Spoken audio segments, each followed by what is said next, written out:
So wrestling theme songs these days are interesting, to say the least. Some of them work, others we'd like to never hear again. And then sometimes they're both, and they're just stuck in our heads all the time.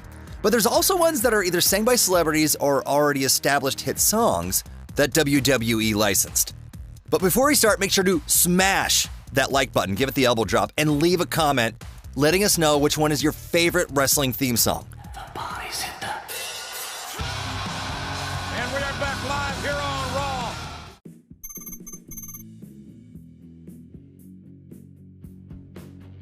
So World Wrestling Entertainment usually doesn't buy rights of already well-known songs. I mean, why would you when you can just copy them, allegedly?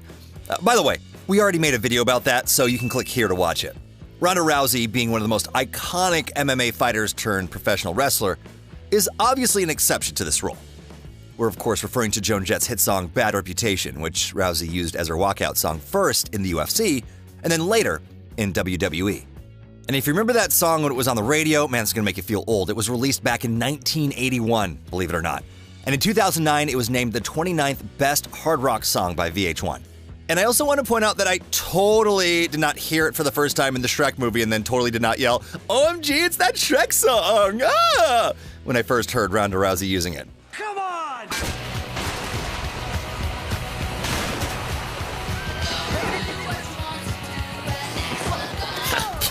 Don't be ridiculous. I'm a man. Now, if you'll excuse me, I've got some push-ups to do before we continue the video.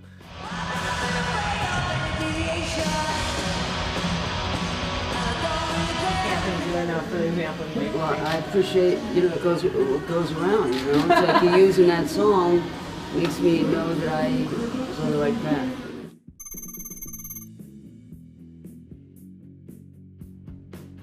Now, most of you have probably heard at least a small snippet of a popular song called Bodies by Drowning Pool. Let the bodies hit the floor. Let the bodies hit the floor. Let the bodies hit the floor. Now, I'm not gonna lie, I probably heard this one from like a random 240p quality YouTube video from 2008 or something. But nevertheless, Bodies was quite big when it was first released back in 2001. That same year, we saw, get this, none other than Stephanie McMahon using it as her theme song. Like, what? WCW champion, Booker T. Pardon me, I'm sorry.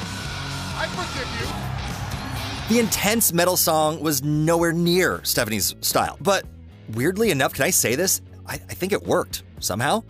It's like reverse psychology or something. The World Wrestling Federation are gonna hit the floor! Hit the floor! Hit the floor!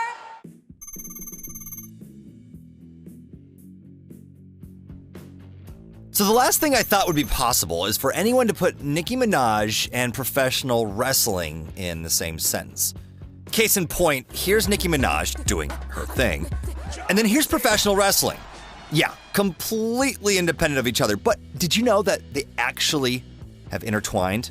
Get this, back in 2004, Victoria debuted a brand new theme song called Don't Mess With, which was performed by then the very young and very not famous Nicki Minaj. It wasn't until 2011 that the rapper became a mainstream Grammy-nominated artist. I ain't the lady to mess with. Oh. Yeah, I think she's bringing that list over here. We might... really into hip hop, and I kind of want a female to do it. And so they reached out to, oh my gosh, I forgot what her name was at the time, with what she was billed as.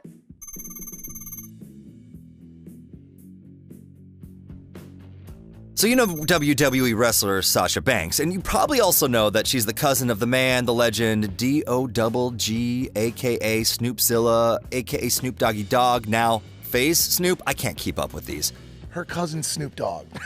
Her fucking cousin is Snoop cousin Dogg. Snoop Dogg. You're joking. I'm not. So you're just like royalty. Your bloodline's just killing it. Anyway, so not only did the rapper write a verse for his little cousin and performed it at WrestleMania 32 for her entrance, but DJ Snoopadelic, and yes, I'm not cool enough to actually know all these names, I'm just reading them off of Wikipedia. Don't hassle me, all right?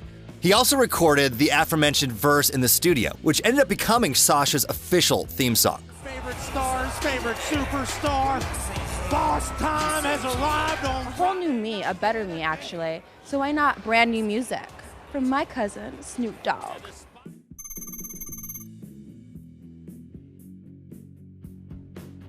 Okay, imagine it's 2010, you just came back from school, your mom had some extra Lunchables in the fridge, so you grab one, you turn on your PS3, and you launch the SmackDown vs. Raw 2010 video game. What kind of place is this? And you hear this song playing in the main menu. The nostalgia, the feels, it's too strong, I can't handle it. Mark Henry's theme, Somebody's Gonna Get It, is performed by 3 6 Mafia, a popular early 2000s hip-hop group responsible for quite a few mainstream hits, such as Stay Fly. And there's a lot of people that consider this as one of the greatest WWE themes of all time. That's a strong stance, right? So, do you guys agree? Let me know in the comments.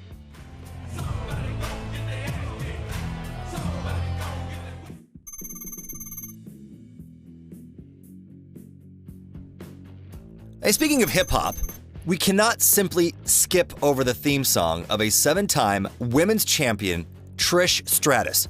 Time to Rock and Roll was made especially for Stratus during the prime of her career by none other than Lil' Kim.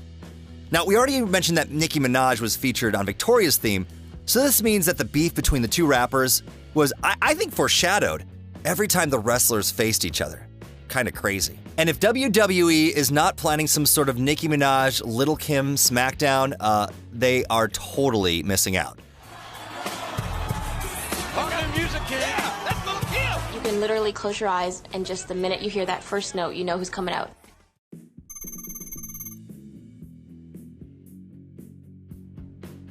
So weirdly enough, Minaj is not the only mainstream artist who sang for Victoria. Before any of that, as part of her unstable gimmick, the wrestler was given All the Things She Said by Tattoo, which made sense as the original track translates to English as I've Lost My Mind. The song was re-released in 2002 and soon became a worldwide hit. Surprisingly enough, WWE decided to license it during its prime, which is actually a rare move for the company. I don't think that was tongue either. All the Things She Said, we only owned it for a year. That's all that WWE owned it for. So that was the reason why we switched over. And I found out that Nicki Minaj did it through social media. And that was our list. Comment below and be sure to leave a like too. We'll see you next time.